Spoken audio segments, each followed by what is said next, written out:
नमस्कार दोस्तों, the learner point में आप सभी का स्वागत है। दोस्तों, आज एक टेस्ट पेपर है आपका। ये टेस्ट पेपर है दोस्तों कक्षा 10 की जो हिस्ट्री है उसका पहला चैप्टर और दूसरा चैप्टर उसका मिक्स है दोस्तों। 40 प्रश्न रहेंगे। आप इनमें से कितने सही कर पाते हैं मुझे कमेंट बॉक्स में आप ज़रूर बताना। कुछ प्रश्न दोस्तों कम्युनिटी टैब में मैंने पूछे भी थे, उनके भी आज जवाब मिल जाएंगे। देखिए दोस्तों, पहला प्रश्न आपके सामने स्क्रीन पर है। अकबर ने इबादत खाना की स्थापना कब की? 1562, 1582, 1575 या 1565। तो अकबर ने इबादत खाना की स्थापना कब की? तो 1575 में अकबर ने इबादत खाना की स्थापना की थी। नेक्स्ट है, निम्न में से किस सिख गुरु का नाम रामदास था? गुरु नानक, गुरु गोविंद सिंह, गुरु तेग बहादुर या बंदा बैरागी। तो किस सिख गुरु का नाम रामदास था? तो इसका राइट आंसर क्या हो जाएगा? बंदा। दोस्तों, ये थोड़ी सी टाइपिंग में मिस्टेक है, यहाँ पर रामदास नहीं माधोदास आएगा, माधोदास। ठीक है, माधोदास। तो इसका राइट आंसर हो जाएगा बंदा बैरागी। निम्न में से किस सिख गुरु का नाम माधोदास था? तो बंदा बैरागी। नेक्स्ट प्रश्न है, खुदराना के संघर्ष में 406 नहीं है दोस्तों, 40 वीर गति को प्राप्त हो गए थे। ये सिख धर्म से संबंधित थे दोस्तों, यानी 40 सिख धर्म से संबंधित लोग वीर गति को प्राप्त हुए थे। तो इस घटना को क्या कहते हैं या इस स्थान को क्या कहते हैं? दो प्रश्न बनेंगे दोस्तों। तो यहाँ पर मैंने आपसे पूछा है कि खुदराना के संघर्ष में 40 सिख हैं वो दोस्तों शहीद हो गए थे। तो दोस्तों, ये घटना है उसको क्या कहते हैं और स्थान को क्या कहते हैं? पर प्रश्न यहाँ पर ये पूछा गया, स्थान को क्या कहते हैं? शांति, मोक्ष, मुक्ता या मुक्तसर। तो इसका राइट आंसर क्या हो जाएगा दोस्तों? इस स्थान को कहते हैं मुक्तसर। क्या कहते हैं? मुक्तसर। और दोस्तों, जो 40 शहीद हुए थे उनको मुक्ता कहते हैं। क्या कहते हैं? मुक्ता। दोनों प्रश्न ध्यान रखना। जो 40 शहीद हुए थे उनको तो कहते हैं मुक्ता, और दोस्तों जो स्थान है उसको कहते हैं मुक्तसर। नेक्स्ट है, गुरु गोविंद जी ने खालसा पंथ की स्थापना कब की? 1569, 1666, 1699 या 1469। तो इसका राइट आंसर क्या हो जाएगा? 1699। 1699 को की थी दोस्तों गुरु गोविंद सिंह जी ने खालसा पंथ की स्थापना। नेक्स्ट है, औरंगजेब ने किस सिख गुरु का सर कटवा दिया था? गुरु गोविंद सिंह, गुरु नानक देव, गुरु तेग बहादुर या इनमें से कोई नहीं। तो दोस्तों, इसका राइट आंसर क्या हो जाएगा? गुरु तेग बहादुर का औरंगजेब ने सर कटवा दिया था। नेक्स्ट है, उदासियों का संबंध किस सिख गुरु से है? गुरु गोविंद, गुरु नानक, गुरु तेग बहादुर या इनमें से कोई नहीं। तो दोस्तों, उदासियां आपको बताऊं क्या थी? तो जो गुरु नानक देव थे दोस्तों, वो भारत के भ्रमण पर जाकर के मानस जाति की एक ही जात है ऐसा दोस्तों वो प्रचार करते थे। ठीक है, तो उनकी प्रचार को दोस्तों उदासियां कहा गया। किसको? प्रचार को। तो इसका राइट आंसर हो जाएगा गुरु नानक देव। मानुष की जात सब एक। ठीक है, इस तत्व को लेकर के वो पूरे भारत में उन्होंने भ्रमण किया और इस तरह की दोस्तों विचारधारा या यात्रा को उदासियां कहा। ठीक है। नेक्स्ट है, गरीबों को दान करने की प्रथा मनसद प्रथा कहलाती है। यह किसने शुरू की? यह किस सिख गुरु ने शुरू की? यानी दोस्तों, मनसद प्रथा किस सिख गुरु ने शुरू की? गुरु नानक, गुरु गोविंद सिंह, गुरु तेग बहादुर, रामदास। तो दोस्तों क्या हो जाएगा? गरीबों को दान करने की प्रथा, मनसद प्रथा, इसका राइट आंसर हो जाएगा रामदास ने शुरू की थी। किसने? रामदास। नेक्स्ट है, गोइदवाल का संबंध किस सिख गुरु से? गोइदवाल दोस्तों वेरी वेरी इंपॉर्टेंट है। गोइदवाल एक तीर्थ स्थल है। गुरु नानक, गुरु गोविंद सिंह, रामदास या अमरदास। तो दोस्तों गोइदवाल का संबंध अमरदास जी से है। यहाँ पर अमरदास जी का दोस्तों तीर्थ स्थल भी है और यहाँ पर दोस्तों अमरदास जी के दर्शन करने के लिए अकबर भी गया था। कौन गया था? अकबर। ध्यान रखना। नेक्स्ट प्रश्न है दोस्तों, गुरुमुखी लिपि का विकास किसने किया? गुरु गोविंद सिंह, गुरु नानक देव, अमरदास या गुरु अंगद। तो गुरुमुखी लिपि का दोस्तों किसने किया था?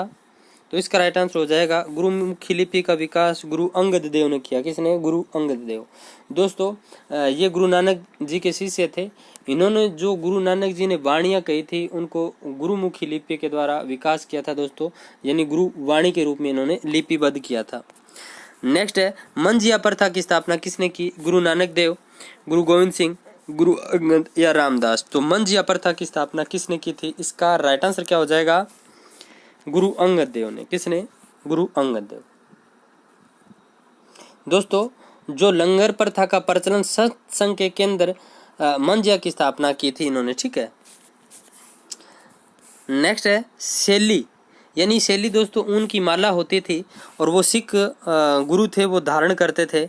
लेकिन एक ऐसा सिख गुरु कौन सा था जिन्होंने शैली की माला को त्याग करके तलवार धारण करनी शुरू कर दी थी? तो गुरु गोविंद सिंह, गुरु नानक देव, हरगोविंद सिंह या रामदास। और इसका कारण था दोस्तों मुगलों के साथ जो सिख गुरु थे उनके दोस्तों संघर्ष चल रहे थे, उस वजह से गुरु हरगोविंद सिंह ने दोस्तों शैली यानी जो ऊन की माला थी उसको त्याग करके तलवार धारण कर ली थी। नेक्स्ट है सवाई जय सिंह ने निम्न में से किस एक स्थान पर वेधशाला नहीं बनवाई? ध्यान रखना, नहीं बनवाई। जयपुर, आगरा, मथुरा या उज्जैन। तो दोस्तों आगरा में नहीं बनवाई थी, ध्यान रखना, आगरा में नहीं बनवाई थी। नेक्स्ट है महाराजा बदन सिंह को वज्रराज की उपाधि किसने दी? अकबर, सवाई जय सिंह, प्रताप सिंह या इनमें से कोई नहीं। तो वज्रराज की उपाधि दी थी सवाई जय सिंह ने महाराजा बदन सिंह को। नेक्स्ट है नागौर दरबार कब लगाया गया था? अकबर ने नागौर दरबार कब लगाया? तो 1570 में अकबर ने नागौर दरबार लगाया। नेक्स्ट है महाराव शेख खान ने अपने जीवन काल में कुल कितने युद्ध लड़े? 52, 54, 53 या 51। तो महाराव शेख खान ने अपने जीवन काल में 52 युद्ध लड़े थे। कितने? 52। नेक्स्ट है बर्नियर टेवनियर कहाँ का निवासी था? बर्नियर टेवनियर कहाँ का निवासी था? स्वीडन, फ्रांस, इटली या इनमें से कोई नहीं। तो दोस्तों बर्नियर टेवनियर ये फ्रांस का निवासी था। कहाँ का? फ्रांस का। और देखिए दोस्तों बर्नियर टेवनियर ने भारत की यात्रा कितनी बार की थी? ये प्रश्न आ चुका है। 6 बार, 4 बार, 5 बार या 3 बार। तो इसने 6 बार भारत की यात्रा की। कितनी बार? 6 बार। नेक्स्ट है मुगल कालीन प्रांतीय शासक विभक्त था चेर में, नाडू में, परगना में या सूबा में। तो दोस्तों इसका राइट आंसर क्या हो जाएगा? मुगल कालीन प्रांतीय शासन सूबा में विभक्त था। किसमें? सूबा। नेक्स्ट है आगरा की स्थापना किसने की? शाहजहां ने, अकबर ने, निजाम शाह या इनमें से कोई नहीं। तो दोस्तों आगरा की स्थापना किसने की? इसका राइट आंसर हो जाएगा इनमें से कोई नहीं, क्योंकि आगरा की स्थापना तो दोस्तों सिकंदर लोदी ने की। किसने? सिकंदर लोदी। नेक्स्ट है अलाउद्दीन ने रणथंभौर पर आक्रमण कब किया? 1306, 1303, 1301 या 1365। तो दोस्तों अलाउद्दीन ने रणथंभौर पर आक्रमण कब किया? तो 1301 में किया था। नेक्स्ट है इब्न बतूता कहाँ का निवासी था? फ्रांस, इटली, मोरक्को या इनमें से कोई नहीं। तो इब्न बतूता है ये दोस्तों मोरक्को का निवासी था। नेक्स्ट है कौन सी विजय के पश्चात बाबर ने गाजी की उपाधि धारण की? गाजी की उपाधि धारण की। तो देखिए खानवा, घाघरा, चंदेरी या इनमें से कोई नहीं। तो खानवा के युद्ध के बाद बाबर ने गाजी की उपाधि धारण की थी। कौन सी? गाजी। नेक्स्ट है कनौज का युद्ध कब हुआ? 1540, 1542, 1546 या 1565। तो कनौज या बिलग्राम का युद्ध कब हुआ? तो 1540 में हुआ था। नेक्स्ट है हुमायूं को रक्षा हेतु किस राजपूत रानी ने राखी भेजी? पद्मावती, जोधा या कर्णावती या इनमें से कोई नहीं। तो दोस्तों हुमायूं को राखी किस राजपूत रानी ने भेजी थी? तो इसका राइट आंसर हो जाएगा कर्णावती ने। किसने? कर्णावती। नेक्स्ट है जेता व कुंपा किसके सेनापति थे? अकबर, महाराणा प्रताप, मालदेव या शेरशाह। तो जेता व कुंपा किसके सेनापति थे? तो ये मालदेव के सेनापति थे दोस्तों। ये वीर गति को प्राप्त हो गए थे। नेक्स्ट है किस हिंदू शासक ने सबसे पहले अकबर के धर्म दीन ए इलाही को अपनाया था? तो दीन ए इलाही को अपनाने वाला प्रथम हिंदू कौन था? मान सिंह, बिरबल, बारमल या इनमें से कोई नहीं। तो इसका राइट आंसर हो जाएगा बिरबल ने अपनाया था दोस्तों दीन ए इलाही। नेक्स्ट है किस मुगल शासक ने हिंदू मंदिर तुड़वाए? अकबर ने, बाबर ने, औरंगजेब ने या इनमें से कोई नहीं। तो औरंगजेब ने तुड़वाए थे दोस्तों हिंदू मंदिर। नेक्स्ट प्रश्न देखिए दोस्तों, बहुत खतरनाक प्रश्न है ये, मैंने आपको कम्युनिटी टैब में पूछे थे। निम्न में से कौन सा एक सही नहीं है? देखिए 16 महाजनपदों की जानकारी बौद्ध ग्रंथ अंगुत्तर निकाय और जैन ग्रंथ भगवती सूत्र से मिलती है। नेक्स्ट है, महाभारत में बताया गया कि मत्स्य व चेंदी जनपद पर साज नामक राजा ने शासन किया। नेक्स्ट है, शिवी जनपद के राजा सुसीन ने अन्य 10 राजाओं के साथ युद्ध करके उनको पराजित किया। नेक्स्ट है, अशोक का विवाह विदिशा की राजकुमारी के साथ हुआ और उसको एक बेटी संघमित्रा व पुत्र महेंद्र का जन्म हुआ। और ई है दोस्तों, इनमें से कोई नहीं, सभी सत्य है। तो बिल्कुल सही दोस्तों, ये सारे के सारे कथन क्या है? सत्य है। नेक्स्ट है, निम्न में से कौन सा कथन सत्य नहीं है? कथन सत्य नहीं है, असत्य पूछा है। मौर्य काल में स्त्रियों को पुनर्विवाह नियोग प्रथा की अनुमति थी। मौर्य काल में सैनिक प्रबंधन की देखरेख करने वाला अधिकारी अंतपाल कहलाता था। चोरी डकैती लूट के मामले निंदक कहलाते थे। प्रांतीय प्रशासन की सबसे छोटी इकाई का मुखिया गोप कहलाता था। तो दोस्तों असत्य है, ये है चोरी डकैती लूट के मामले निंदक नहीं दोस्तों, राजुक कहलाते थे। क्या कहलाते थे? राजुक। नेक्स्ट है, निम्न में से अशोक के संबंध में कौन सा कथन सत्य है? तो अशोक के संबंध में कौन सा कथन सत्य है? राज्य अभिषेक के 7वें वर्ष में अशोक ने कलिंग पर आक्रमण किया। नेक्स्ट है,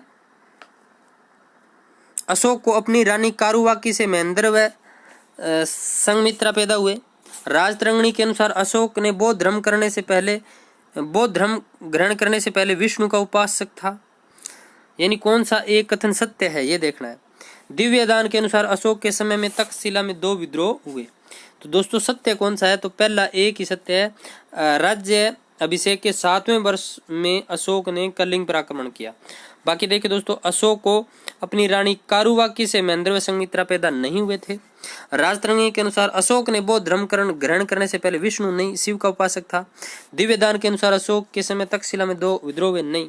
दिव्य दान के अनुसार अशोक के समय में 2 विद्रोह नहीं हुए थे। ठीक है। नेक्स्ट है, मौर्य काल में लूणाध्यक्ष किससे संबंधित था? कृषि, बूचड़खाना, सैन्य विभाग, इनमें से कोई नहीं। तो बूचड़खाना से संबंधित था मौर्य काल में लूणाध्यक्ष। नेक्स्ट है, अशोक के अभिलेख लिखे गए ब्राह्मी लिपि में, ख्रोष्टी लिपि में, ए बी दोनों या इनमें से कोई नहीं। तो दोस्तों दोनों हो जाएगा, ए बी दोनों।